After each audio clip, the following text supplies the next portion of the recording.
빛과 어둠을 창조하여 주시고 평안과 환란을 주관하시는 하나님의 역사는 이제 이스라엘을 넘어서서 모든 열방으로 확장되는 것을 우리는 볼 수 있습니다.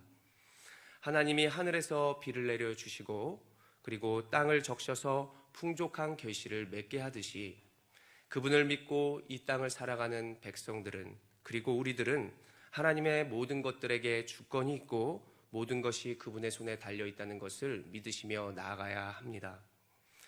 오늘 말씀 중에 우리가 공의라고 하는 말로 시작되는 것을 볼 수 있는데, 이 공의는 의로움을 말해주는 것입니다.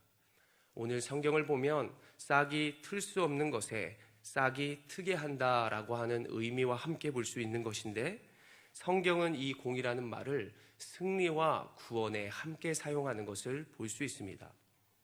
전쟁의 승패의 여부와 구원의 심판의 결정, 그 상태가 하나님께 달려 있다는 것을 보여주면서 하나님의 공의를 사용하는 것을 말씀 가운데 살펴볼 수 있다는 사실이죠. 이 땅을 창조하신 하나님은 모든 것들을 주관하여 주시고 모든 것에 개입할 수 있는 분입니다. 그래서 땅에 싹을 트게 하시는 분도 하나님이시요, 싹을 시들어 버리게 할 수 있는 분도 하나님이라는 사실을 우리는 알 수 있게 되는 것입니다.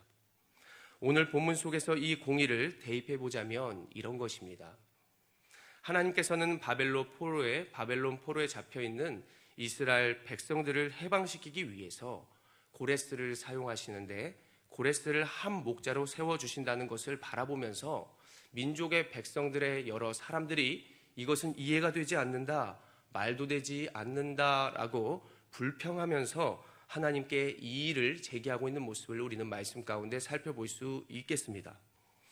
하나님이 그분의 공의를 나타내기 위해서 우리에게 이해되지 않는 것으로 할 수도 있고, 우리보다 먼저 되신 분이시기 때문에 어떠한 일을 했을 때 우리의 머리로 이해되지 않는 것은 어찌 보면 당연한 것입니다.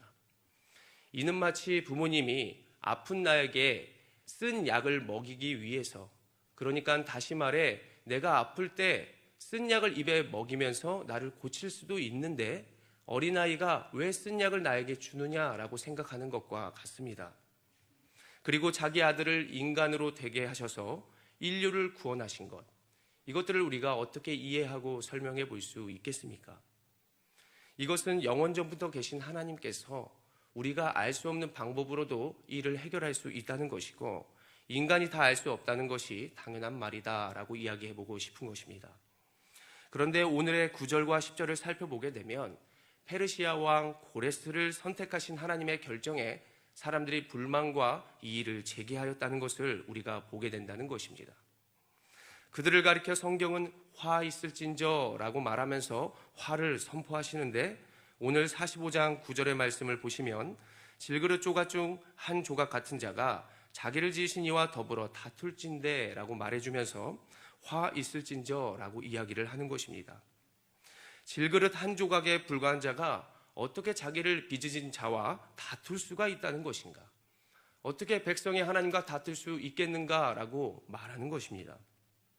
진흙이 자기를 지으신 분에게 당신은 무엇을 만들고 있습니까? 라고 질문하고 있다는 것입니다. 다시 말해 죽으면 흙으로 돌아갈 인간이 창조주 하나님께 대항하고 있다는 사실입니다. 또 10절에 화 있을진저라고 이야기를 하고 있습니다. 10절에 아버지에게는 무엇을 낳았소 하고 묻고 어머니에게는 무엇을 낳으려고 해산의 수고를 하였소 하고 묻는 자는 화가 있을지라고 이야기를 하고 있습니다. 자녀가 아버지에게 말하는 것입니다. 아버지 무엇을 낳고 계십니까? 아직 태어나지 않는 그 아이가 아버지와 어머니께 자신의 출생에 대해 따지면서 관여하고 있다는 말이 됩니다. 진흙이 토기장이에게, 자식이 부모에게 창조와 여러 과정을 관여할 수 없는 자가 마치 있는 것처럼 그 계획과 결정에 순종하여야만에도 불구하고 순종하지 못하는 그런 모습들을 우리는 성경 가운데 살펴보고 있다는 사실입니다. 오늘 이스라엘 백성들도 이 시대를 살아가는 우리들도 눈앞에 놓여진 모든 상황과 모든 하나님의 주권에 순종하며 나아가야 하실 것입니다. 이방의 왕 고레스를 사용하여 주셔서 하나님께서 목자를 사용하여 주신다는 것이 그들의 머리로 이해되지 않아도 우리의 상황들이 우리의 생각과 같이 나아가지 않는다고 할지라도 지금 펼쳐진 모든 상황과 문제들은 하나님께 달려있고 하나님이 이루실 것을 꼭 믿으시기를 바랍니다.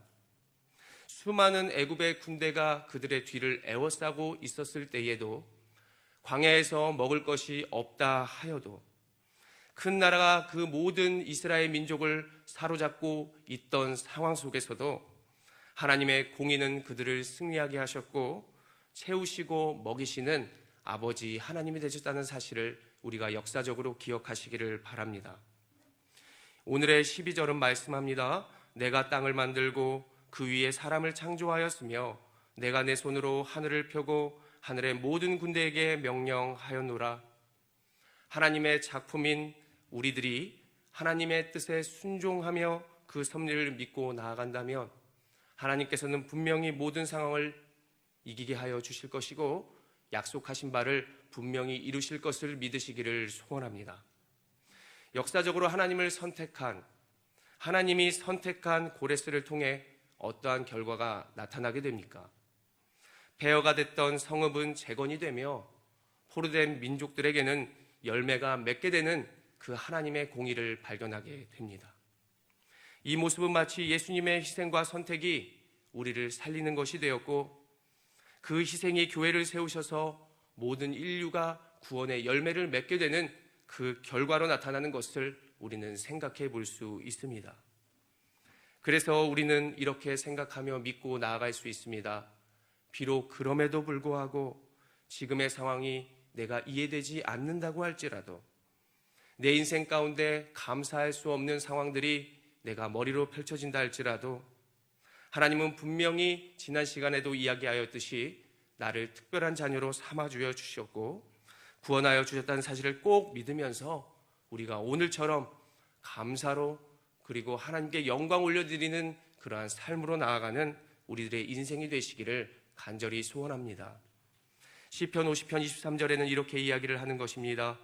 감사로 제사를 드리는 자가 나를 영화롭게 하나니 그의 행위를 옳게 하는 자에게는 내가 하나님의 구원을 보이리라.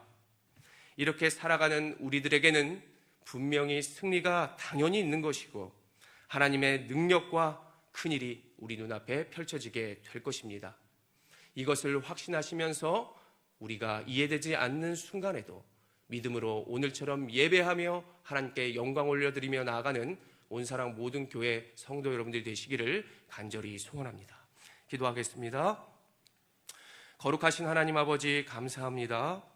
오늘도 믿음으로 나아가며 하나님의 공의가 이 땅 가운데 온전히 실현될 것을 믿으며 나아가는 거룩한 우리 온사랑교회 성도들을 주님 축복하여 주시옵소서. 비록 지금은 흩어져서 예배한다 할지라도 우리가 믿음으로 나아가며 각자의 자리에서 하나님께 영광과 또 이렇게 감사의 예매로 나아갈 때 하나님 우리를 붙들어 주시고 하나님의 존귀한 자녀로 삼아 주시옵소서.